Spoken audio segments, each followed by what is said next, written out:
Welcome to Kenton Teaches. Enjoy the video.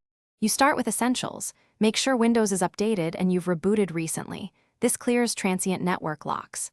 Next, confirm your VPN credentials and the exact server address because typos cause failures. Also note the protocol, ICAV2, L2TP, or OpenVPN, since settings differ. Now open Settings Network and Internet VPN and look at the named connection. If it shows disconnected, you proceed. Once done, gather error text or codes shown.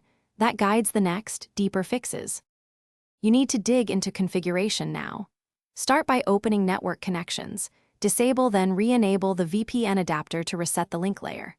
Next, run command prompt as administrator and execute ipconfig/release followed by ipconfig/renew. Then netch winsock reset to clear socket level corruption.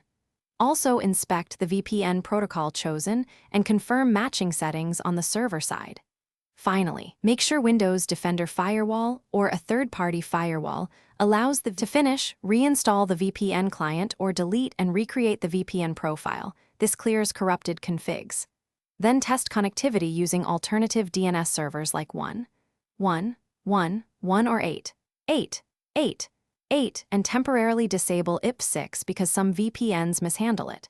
If the connection still fails, collect the VPN logs and any error codes, record exact times and steps you tried, and contact the VPN provider. One key troubleshooting tip.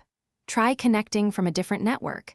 Cell hotspot versus Office LAN to isolate whether the IS.